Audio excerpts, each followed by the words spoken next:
Ladies and gentlemen, our second speaker for the afternoon is Mr. Oliver Heydorn, and Oliver is a Canadian and he likes visiting Queensland, and I'm very happy that you are able to be with us today to speak, Oliver. Oliver is a dedicated social creditor who understands how this works in our daily lives, and he also understands how it is reflected through our culture and our economy and our politics. When he was at university and during his research, he discovered social credit and its benefits. And since then, he has studied and written a lot about it. And I'm looking forward to his message. Would you please welcome Oliver? The topic for my talk today has to do with the connection or the intersection between Douglas social credit, particularly the financial and economic ideas of Major C.H. Douglas on the one hand, and the proper care and stewardship which we should exhibit towards the natural environment on the other. Now, this is a bit of an aside, but just to establish Douglas's environmental credentials, as it were, I found this quote on the Secretariat website. So shortly before his death in 1952, Clifford Hugh Douglas surveyed the landscape near Aberfeldy in Scotland, turned to a close colleague and said, "You know, TJ, I think the time is approaching when we shall have to challenge this monstrous and fantastic overgrowth of industrial expansion fundamentally. Really, you know, I personally can see nothing particularly sinful about a small dynamo, but this thing we've got is past a joke. If it isn't a joke, it is satanic." So it's my personal conviction that anyone who claims to be genuinely concerned about environmental issues, anyone who's interested in matters of pollution, conservation, environmental repair and renewal, needs to look very closely at our financial system and at the sort of economic model under which we are forced to live. The rationale for that thesis is fairly simple, and it goes as follows. If you ignore finance, if you ignore economics, you will never be able to deal effectively with some of the key factors that are responsible for environmental damage and harm. As a result, whatever action you do take in favor of the environment will tend to operate more or less at the level of symptoms or symptom management, rather than at the level of root causes. In many cases, such misdirected or misaligned action may turn out to be completely ineffective, or might even make things worse while unnecessarily irritating many other sectors of the society. All right, and we saw some of that in the first talk this afternoon. Now, before we look at what Douglas social credit has to offer when it comes to the environment, I will, of course, have to provide a short crash course in what social credit is all about. For those of you who are already familiar with Douglas social credit, this will serve as a refresher. Okay, first off, I have to make it clear that when we're talking about social credit, when I'm talking about social credit, we are not referring to the recently introduced Chinese totalitarian reward and punishment surveillance system, but rather to a social philosophy and policy that is, if anything, the opposite of what the Chinese have implemented, even though they have quite unhelpfully decided to use the same term to describe it. One metaphor which I like to use when explaining the social credit approach to economics to newcomers is that of the computer. All right? Computers, marvelous inventions that they are, depend on both hardware and software in order to function. With the term hardware, we are referring, of course, to the computer's latent capacities, its memory, processing ability, etc., which are a function of its physical components, like its motherboard, hard drive, CPU, RAM, and so forth. With the term software, we're referring to the operating systems or other programs which can be loaded onto the computer and which tell the computer what to do by providing it with instructions. The combination of hardware and software allows the computer to take some informational input, to transform that input in one way or another, and to yield some output. In an analogous way, the economy depends on its hardware in the form of material resources, labor, technology, know-how, etc., as well as on economic software in the form of the financial system, along with other things such as various institutions, laws, regulations, etc., in order to produce its output, goods and services. So the suggestion that I'm making is that the financial system is akin to a computer software program. It's a part, certainly the most important part, of the economy's software. Now, just as you can run different types of software on a computer, different programs, it is possible in an economy to run different financial systems. In other words, it is important to realize that the financial system that we have is a man-made phenomenon. It is not a phenomenon of nature or something inherent to the nature of reality. It is synthetic. And that means that at least within certain limits, it can be changed or altered. Naturally, not all financial systems that could be thought up, just like not all computer software programs, are created equally. And some of them will be better or more apt at facilitating or achieving certain objectives in comparison with others. So the basic diagnostic claim of social credit, of Douglas social credit, is that the financial system, the one that we've got, it's not properly designed. In other words, if we think of it as software, the accusation is that the financial system is faulty. Because the financial system involves faulty programming, the real economy, that is the physical economic hardware, is not actualized as effectively, as efficiently, and as fairly as it could be. As a direct result of that, we suffer from problems like poverty in the midst of plenty, servility in place of freedom, periodic financial crises, constant inflation, heavy taxation, the centralization of wealth and power in fewer and fewer hands, ever-increasing debt, and so on. When we could and should have, purely on the basis of the physical economy's objective capacity to deliver, abundance and security for all, combined with increasing freedom in the form of leisure. So the financial system is the great artificial or man-made bottleneck which limits and misdirects our economic activity. To borrow a metaphor from the gaming world, it's as if we could be playing World of Warcraft with our economies, but are condemned to running Pac-Man instead.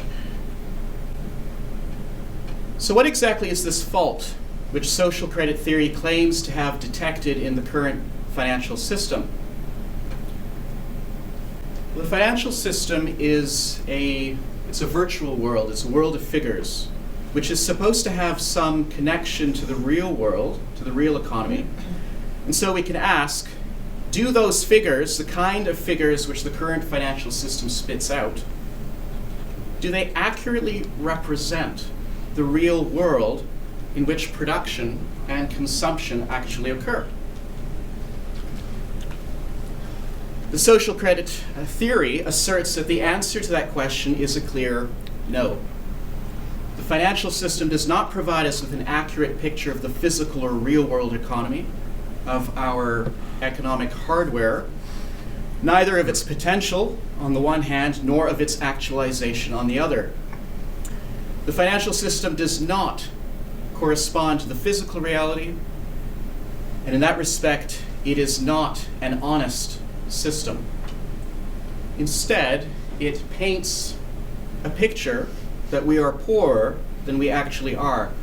Poor when it comes to our ability to produce things, and poorer when it comes to our ability to consume what we have produced. In other words, the present financial system, which is supposed to serve us as a tool, is not a good or useful tool because it is not an accurate tool. What good would a thermometer be, for example, if it always underestimated the temperature by a few degrees? Doctors would not be able to diagnose patients accurately and so forth. So what we are claiming is that something similar is happening in the realm of the physical economy as an effect of an unreliable financial system.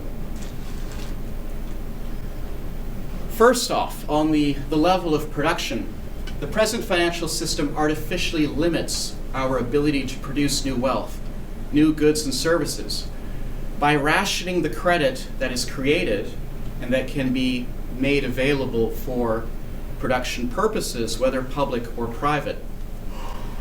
That means that if we look out on the economic landscape, there are countless instances, many of which would be familiar to any number of us, in which there is a disconnect between what we can and need to produce on the one hand and what we actually do produce on the other.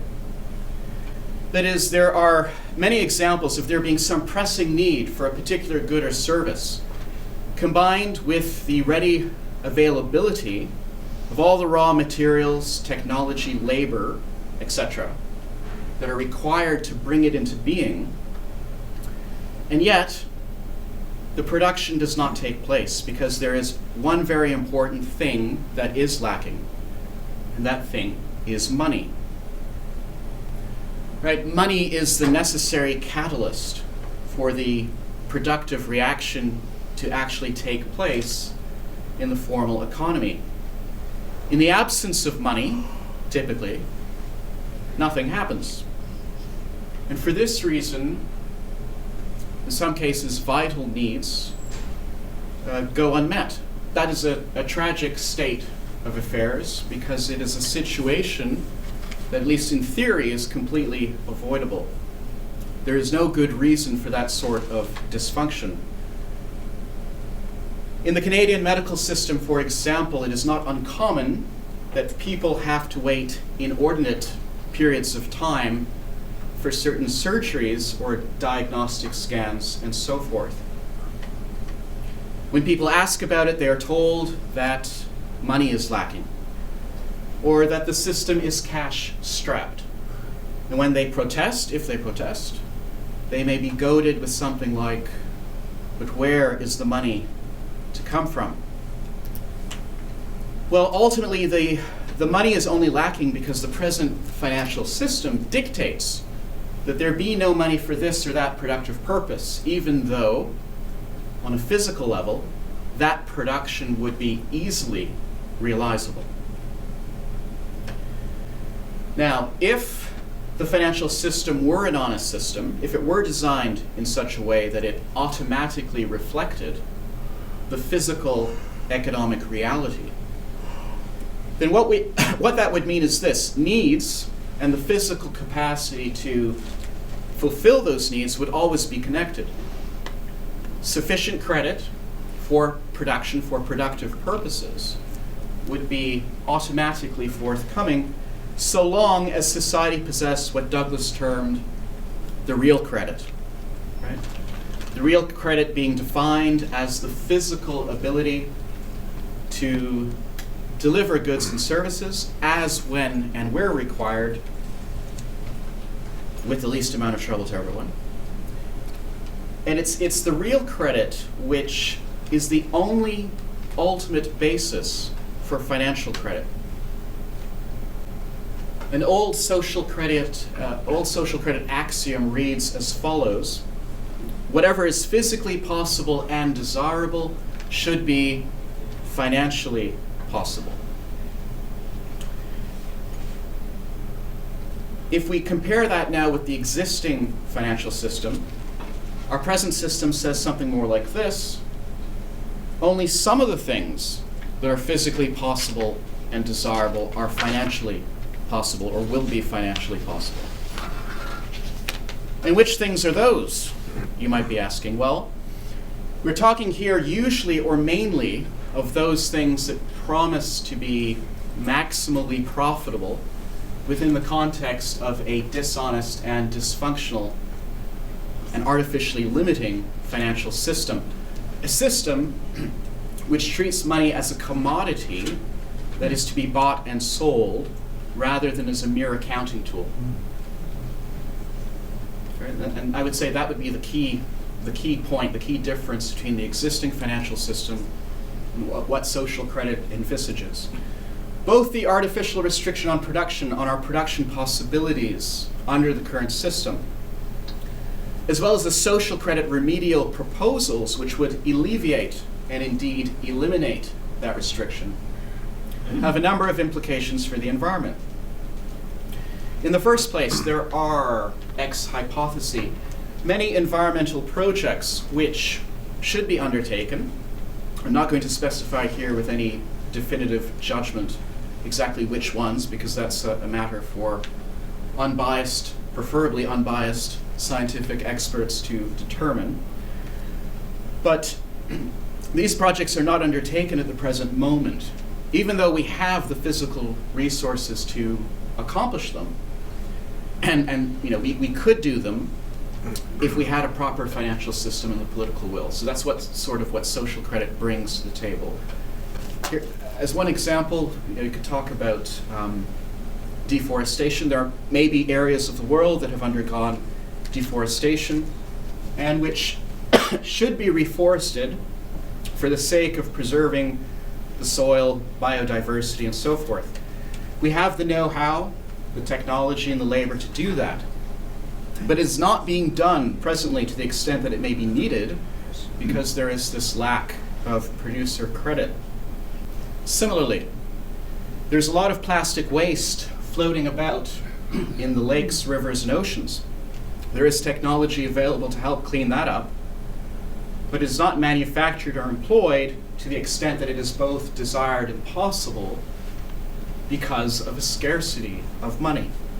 In these and many other ways, social credit would provide a supportive financial environment which would make it easier for us to repair damage to the natural environment and to restore the biophysical world.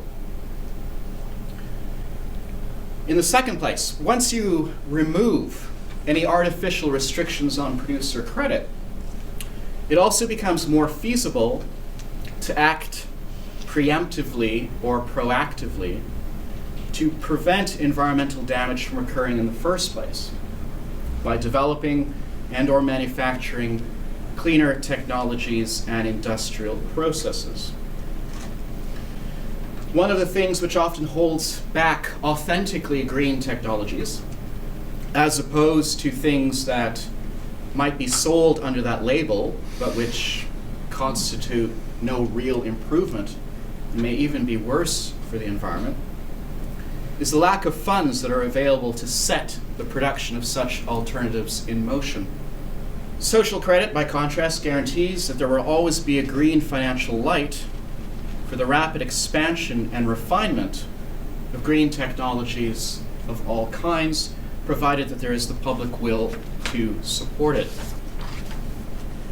Now, if we've talked about production, if we shift our attention to the other side of the economic equation, that of consumption, present financial system is a problem there too, according to the Douglas social credit analysis, because it artificially limits or conditions our ability to consume the wealth that we do produce. And it does that by releasing insufficient credit in the form of consumer income to fully offset the costs and prices that have simultaneously been built up in the course of production. It's as if credit in the form of consumer income has been deliberately rationed, rather than having been distributed or released as freely as is necessary to keep pace with the flow of costs and prices. You see, as the current financial system reads or represents the physical economic activity, there are two financial flows, or flows of figures, which correspond to the flow of goods and services that are being produced. There is the flow of costs and prices on the one hand, and then there's the flow of consumer purchasing power that is simultaneously being distributed on the other.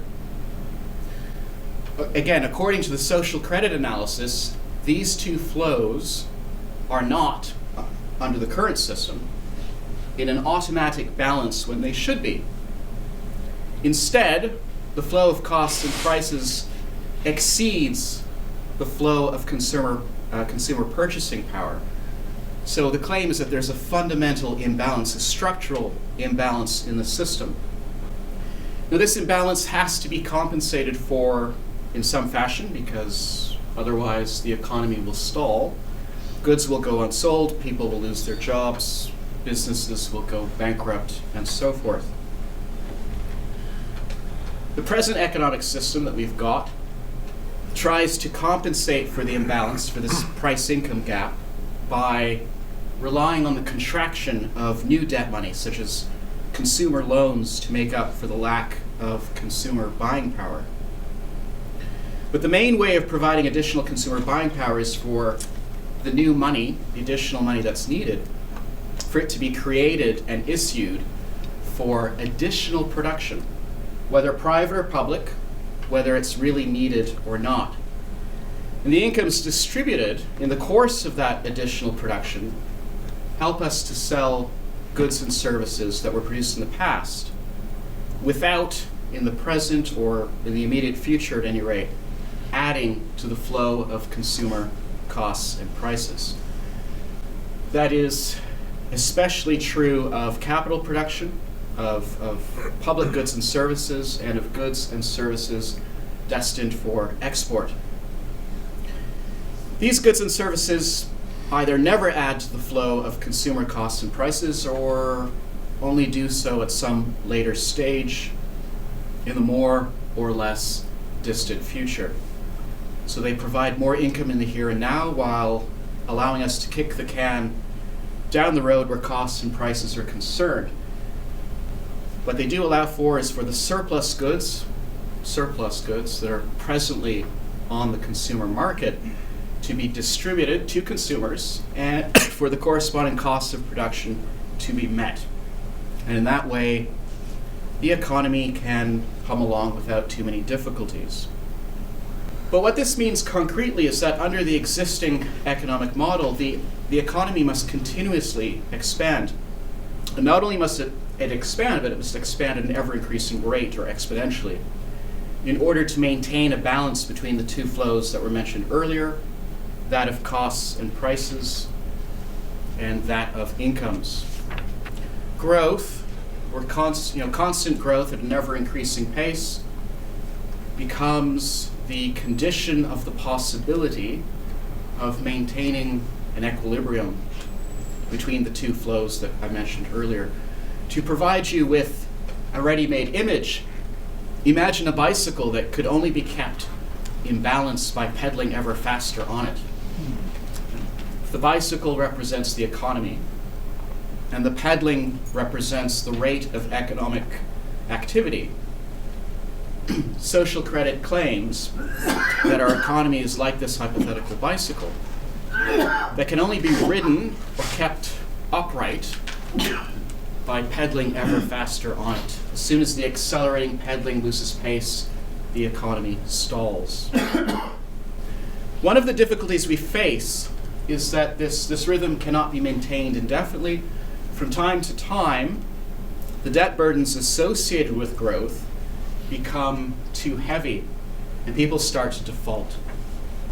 Banks tighten up their lending, and the flow of credit slows. The result is a financial crisis.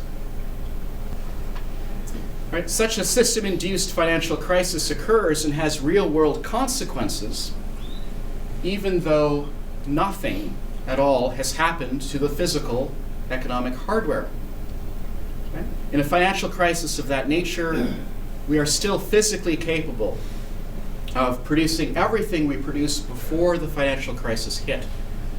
So all of the resultant suffering and hardship, though real in itself, bears a purely artificial or software type cause. If the financial system were an honest system, if it were designed as we say it should be designed, in such a way that it automatically reflected the physical economic reality, then what that would mean in terms of consumption is this: we would always, as consumers, possess sufficient income in the aggregate to meet all costs and prices and to clear the markets of production. We would not have to borrow additional money into existence, either directly in the form of consumer loans or indirectly by having to engage in additional production, whether public or private, whether of capital or consumer goods and services, and whether for export or domestic use. Instead, the flow of costs and prices would always be automatically balanced with a sufficient and corresponding flow of incomes or consumer buying power, and all would be well with the world. So social credit proposes that, in lieu of any additional borrowing or production, a national credit office would be established, would be an organ of the state, and it would create sufficient additional consumer buying power in the form of debt-free credits and issue it to the citizens. Right? The direct payment would be in the form of a national dividend that would be a periodic payment distributed to each citizen independently of employment status, whereas the indirect payment would take the form of a compensated price discount on all retail goods and services. These two measures would close the gap and bring the economic system into an automatic and natural equilibrium. To continue with the bicycle analogy, social credit would allow us to speed the bike up, to slow it down, or to keep it at a steady pace according to our desires as to how we wish to make use of our economic resources. Notice that key or fundamental difference between the social credit financial system and the present financial system. Under the existing system, we are not in the driver's seat. We have no choice but to pedal ever harder on the bicycle to keep it in balance and to avoid disaster. Whereas under social credit, we are free to decide how fast we want the bicycle to move. And we know that at whatever speed we select, the bike will maintain itself in balance. So what are the potential environmental implications of having a financial system in an automatic, self-liquidating balance, with the flow of income equaling the flow of costs/prices? Well, to begin with, all of the additional pollution, whether of the air, water, land, etc., that is generated by forced economic activity and forced economic growth could be eliminated if we could run the economy in a much more efficient manner, where we only undertake new or additional production for the sake of additional consumption that is genuinely needed or desired, and not mainly for the sake of distributing additional incomes so that past production can actually be sold and associated costs met. From a social credit point of view, the excess or superfluous economic activity and growth that the current system requires is simply a form of waste. It's unnecessary. And the additional pollution associated with that waste is likewise unnecessary. Imagine, for example, that instead of a $21 trillion economy, and this is purely hypothetical, but imagine that instead of a $21 trillion economy, the United States, if organized on social credit lines, could meet the needs of its citizens amply with an economy only half its present size, say 10.5 trillion, but one that is more effectively and efficiently and fairly targeted at fulfilling consumers' real needs. On that scenario, we could foresee that the pollution associated with the present scale of the economy could be significantly reduced, perhaps by as much as a half or more. In the same way, when it comes to the conservation of non-renewable resources, things like biodiversity, scarce minerals, etc., and renewable resources, such as forests, soils, habitats, etc., a smaller scale but more efficiently run economic system, free from the compulsion of economic growth and of forced economic activity, could significantly reduce the rate at which societies draw on the natural environment for their economic sustenance. This would slow the depletion of non-renewable resources and prevent the misuse and waste of renewable resources. In order to bring this home or to make it more concrete, consider all of the production that occurs principally in order to distribute additional incomes under a full employment economic model, or that occurs to make it more comfortable or make it easier for people to work in order that those incomes can be distributed. This sort of activity constitutes an enormous amount of resource consumption. Think of all the additional buildings that have to be constructed to house those extra workers. Their factories, offices, etc. have to be fitted with furniture, equipment, and supplies. The buildings must be warmed and cooled, lighted and powered. Vehicles, roads, and other transport systems have to be manufactured and operated to ferry the workers from their home to their place of employment and back again. And all of this, from a social credit standpoint, represents wasteful production and consumption, and it means that humanity is drawing on the natural world to a far greater extent than is physically or objectively necessary, to a far greater extent than would be necessary if we actually had a sane financial system. And that is perhaps the fundamental cause of the environmental problem. There are two other features of the present financial system besides the artificial financial impetus to forced economic growth that have a significant impact on environmental matters. We've got the power of vested interests, and we've got the artificial advantage possessed by cheaper goods. These factors, we anticipate, would also be eliminated, or at least attenuated, under a social credit system. So just go through these two things briefly. When it comes to vested interests, there are certainly many powerful industries and players who would perhaps oppose or thwart the development of alternative technologies, even if those technologies were much more environmentally friendly than what we have at present. The obvious reason for that being such alternatives might undermine their own investments, profits, agendas, and so forth. This, I think, helps to explain some of the inertia that we see in various sectors of the economy when it comes to change.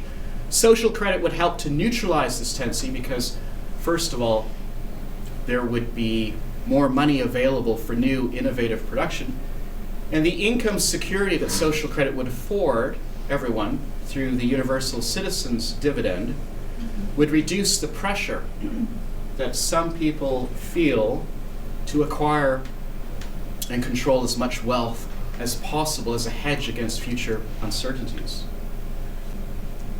When it comes to the artificial advantage possessed by cheaper goods under the current system, it is true, as a general observation, that cheaper goods and services possess a double advantage over other goods and services whenever you have an economy that is laboring under a chronic lack of adequate or true consumer buying power.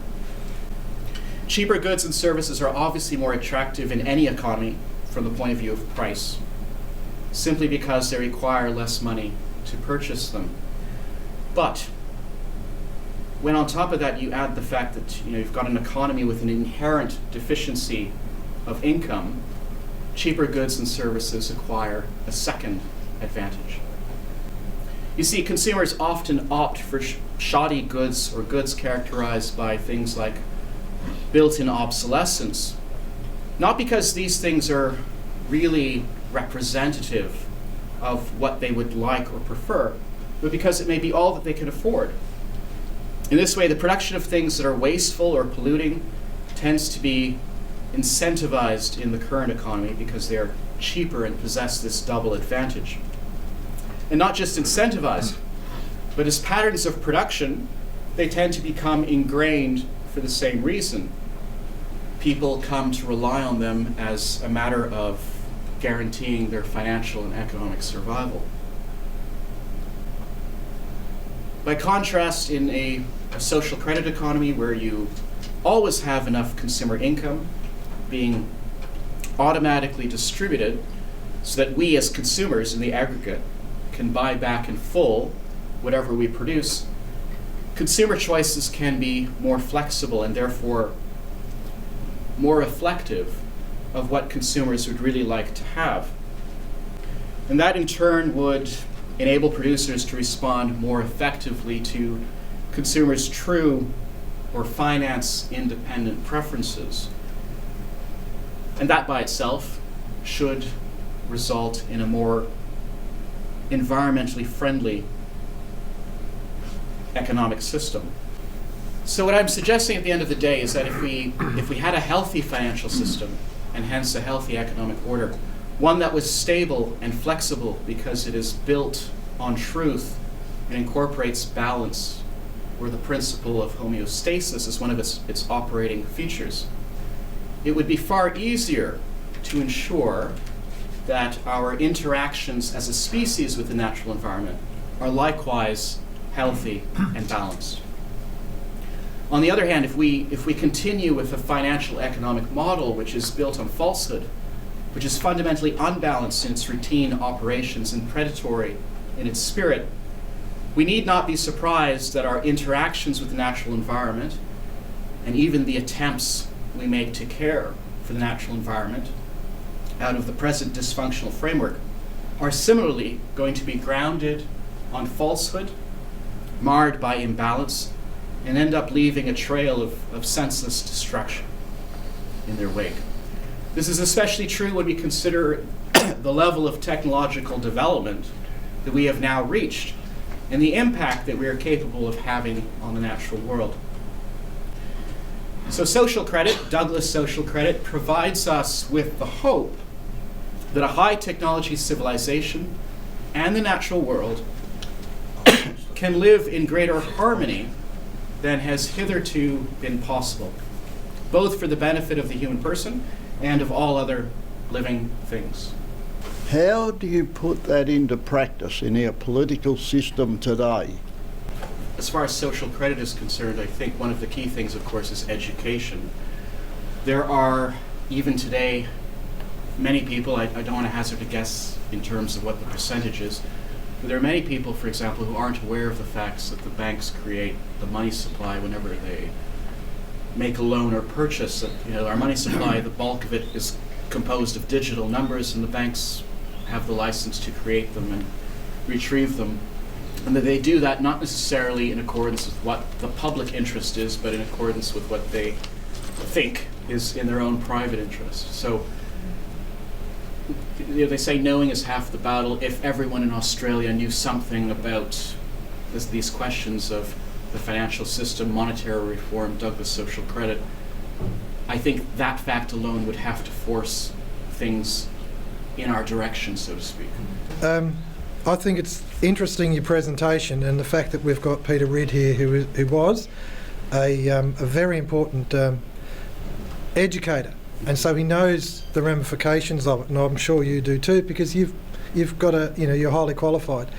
Student debt, to me, that's a reflection of if you like, an imbalance in the financial system. They go out into the market and they already owe a packet, and then they go and they think about their future and the prospects of their future. They've got to get a decent job. If they don't get a decent job, then the student debt, while it's sitting there, they can't even work their way out of that. And then, of course, if they're thinking about marriage, family, home, things like that, of course, this sort of extension of their desires of what would be a normal, considered view of life, if you like, it imposes them into levels of debt that would basically impoverish them for a lifetime. All right, a home, student debt, all that sort of stuff. So unless they happen to get on a really particularly good wicket. Now the thing is that the reason I'm bringing this up is because I think it places it into context, and that is that the indebtedness, not only national indebtedness, which is through the roof, but the individual indebtedness, it becomes so great that their desire for employment draws them so much into, well, I'll do whatever's necessary. And they don't have a considered opinion about whether what they're doing is ethical or not. And perhaps in this instance, it could be that this is such a strong catalyst on even the environmental work that we're seeing presented as science. Your thoughts? Yes, well, I think that's a huge obstacle to making any kind of positive change, is that you do have so many people that are indebted, and therefore they're forced to think about that as their primary practical responsibility and concern. Oliver, I've always been somebody who likes cars, and I look at car magazines and bits on the computer and so forth, but the thing that's absolutely staggering with the car makers, which is so stark regarding, in addition to what you've said, is there's paddocks upon paddocks of newly produced cars just sitting there doing nothing. It's very rarely publicised because they don't want people to know. Yes, so that would be an example of what I was talking about in the presentation, that in order to maintain equilibrium, we have to produce just to consume what has already been produced. And so we produce all sorts of things that either are not desired or that people have no money to buy. And there's colossal waste involved in that, and the environmental implications of that should be self-evident. Just to clarify that particular point on the compensated price and the national dividend, these are not tax-based issues of new credit. Could you explain further? The national dividend and the compensated price are not financed through redistributive taxation. In fact, we anticipate the taxes would be lower under social credit. Rather, they're financed by the creation of new credit to offset existing production debts for which no income has automatically been distributed. And so in a sense, we're sort of monetizing existing debt. When that money meets the debt, the two will cancel each other out of existence, because the banks, they're not only creating money, but when loans are repaid or bank assets are sold, the money is destroyed. And that would also be done in lieu of all the measures that we currently employ in trying to fill the gaps. So loans involving the creation of new money from the banks for consumer purposes, those things would have to be prohibited in a social credit system in order to ensure that we don't end up with a system of demand inflation. So so the idea is, because you've got this imbalance, this error, it's created this imbalance, it affords a national credit authority the opportunity to fill it, and to fill it in a way that enfranchises all of us as shareholders in our economies and as heirs of the cultural heritage of civilization. Who would be in charge? Who would be in charge of regulating it? Yes, so you would have to create an independent statutory body, an organ of the state. We call it a National Credit Authority or National Credit Office, which would be sort of like a Bureau of Weights and Measures. So the idea is that it's not partisan.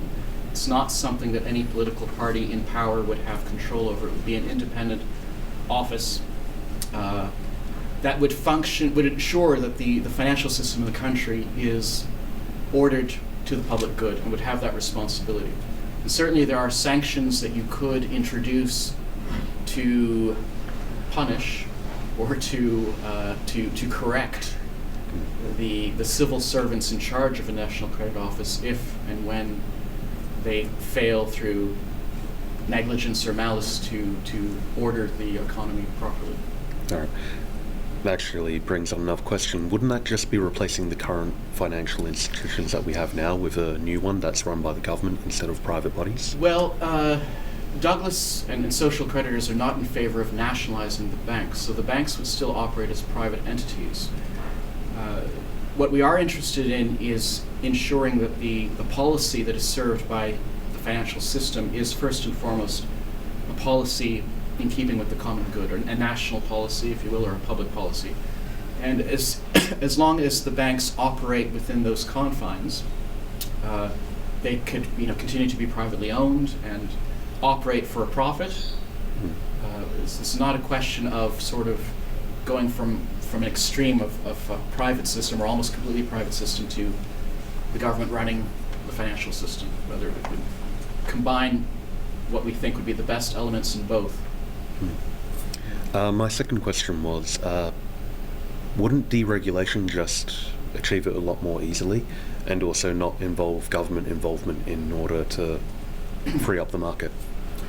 Deregulation. Well, the problem, I suppose, with deregulation is that as it stands, banks only create money as a debt or a debt equivalent. And what we're saying is the system actually needs an input of debt-free credit in order for it to achieve equilibrium.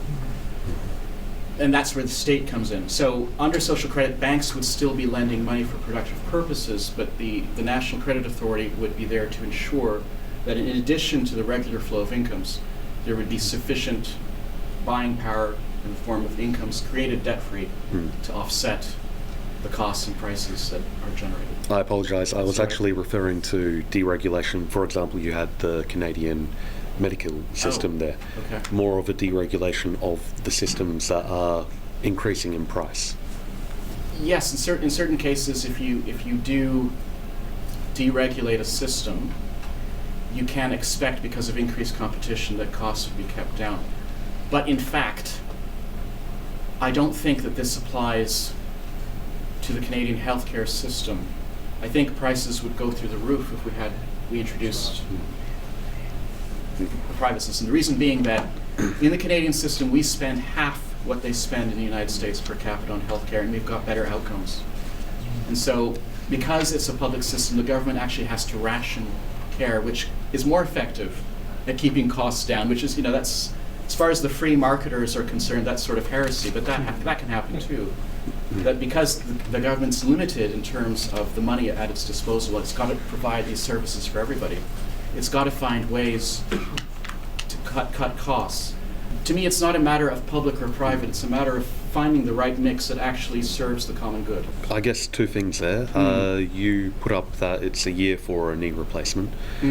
And wasn't it recently that the Canadian healthcare system was actually shown to be a violation of human rights or something like that? Because of the sheer amount of waiting time and problems associated with that? And also, isn't the Canadian system one of the most heavily regulated systems for Medicare? No, there's certainly, the system's not perfect, but then I suppose we would say from a social credit perspective that if you liberalize finance and you allow finance to function the way we want it to function, just as a servant, as a tool, and not as sort of this rationing Ebenezer Scrooge some type of figure, then we would be in a position to provide more money to the Canadian system so that these sorts of waiting times could be significantly reduced. So we're talking about the question of the tyranny of the cheapest price, and obviously you get a product which may be cheaper but has some obsolescence in it, may not be as durable, may not do as good a job, but people prefer that because of the scarcity of money. Yes. So the question is, how well do you think as you say, the buying power in aggregate of all people to buy the high quality product, because that's, that buying power has been produced in line with the production of that product, translates to the actual decisions that people would actually make at the checkout in that kind of situation, given that people generally prioritize things of high perceived value like houses, cars and so forth, or high actual cost, should I say, or high emotional connection. So if they've got some particular priority which they're emotionally connected to, and then they'll having individually in the moment a limited resource, even though the society in aggregate may have the money for everyone to buy the better product, they may prioritize other things in the moment and go with the cheaper product anyway. If you have the money, and it's not going to put you in debt in order to access something that would last you much longer, I think there's a sizable.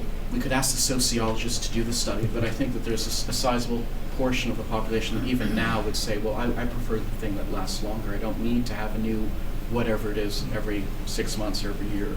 So reduce the immediate pressure on people would naturally tend to have that effect anyway. I think so. We should run the experiment and see what happens. Indeed. Thank you. As a fractional reserve system exists within current banking and finance worldwide, and obviously to implement this kind of system would have to take place on obviously a more than a minor scale. How would it manifest physically with the amount of different factors in regards to governments and financial systems if it were to be physically implemented? I think that any country that started to move more in a social credit direction would automatically put pressure on other countries to do the same. So you'd institute a test case in that regard? Yeah. So would that be on the basis of a small country, or is it better to start with a more established country that's not considered developing to establish this? I think it would be good if you could start it in a small country, but it would probably have to be a small country that was more or less self-sufficient, or could become self-sufficient in the most important things. So, when it comes to international trade, the social credit idea is that forget about favorable trade balances. Australia, for example, should only trade with the outside world for things that you can't produce here at all or not easily, and for an equal value of goods. So in a sense, should be goods for goods, and not this competition for money. Because if you export more than you import, you're actually poorer in physical terms, but you've got more numbers in your bank account, which creates the illusion of being richer. Right? There are just so many sort of military problems, prospective wars, and so on and so forth can be traced back to this economic competition between countries for survival, which is motivated almost entirely simply by chasing these intangible numbers, abstracts, enumerated abstractions. It's so chasing some kind of future wealth or valuation as opposed to current. Yeah. So it doesn't. That whole sort of setup. Again, the numbers should be at our disposal to do what we want to do in the real world. We shouldn't sort of limit or misdirect or condition what we are doing or want to do, because the numbers are not reflective of the reality.